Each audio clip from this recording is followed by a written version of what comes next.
Offer sale വന്നിട്ടുള്ള cotton salwar സ്യൂട്ടിന്റെ collections ആണ് കേട്ടോ ഇന്ന് കാണിക്കുന്നത്. ഫസ്റ്റ് വൺ ഈ ഒരു ഗ്രീൻ ആൻഡ് വൈറ്റ് കോമ്പിനേഷനിൽ വരുന്ന പ്രിന്റ് ആണ്. വീനെക്ക് പാറ്റേൺ ആണ് കേട്ടോ വന്നിട്ടുള്ളത്.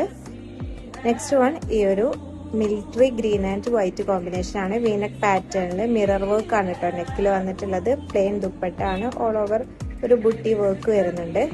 നെക്സ്റ്റ് വൺ വന്നിട്ട് ഈ ഒരു മെറൂൺ ഷെയ്ഡിലാണ് കേട്ടോ വന്നിട്ട് dupatta and top fully printed ആണ് വരുന്നത്. നെക്സ്റ്റ് ഷെയ്ഡ് വന്നിട്ട് ഈ ഒരു coffee brown and white combination ആണ് കേട്ടോ വരുന്നത്. ചൈനീസ് കോളർ നെക്കാണ്. പോക്കറ്റ് വരുന്നുണ്ട്. അനാർക്കലി ടൈപ്പ് ആണ് കേട്ടോ വരുന്നത്. നെക്സ്റ്റ് വൺ ഈ ഒരു റാണി പിങ്ക് ഷെയ്ഡിലാണ് കേട്ടോ വരുന്നത്. നെക്ക് പോർഷനിൽ ഒരു പ്ലീറ്റഡ് കൊടുത്തിട്ടുണ്ട്. അതേപോലെ തന്നെ printed dupatta and printed bottom ആണ് കേട്ടോ ഇതിന്റെ കൂടെ പെയർ ആയിട്ട് വന്നിട്ടുള്ളത്. നെക്സ്റ്റ് വൺ ഈ ഒരു ബ്യൂട്ടിഫുൾ ആയിട്ടുള്ള ലൈറ്റ് ബ്ലൂ ആൻഡ് വൈറ്റ് കോമ്പിനേഷനിലാണ് കേട്ടോ വരുന്നത്. സ്ലീവിന്റെ എൻഡിലും അതേപോലെ തന്നെ ടോപ്പിന്റെ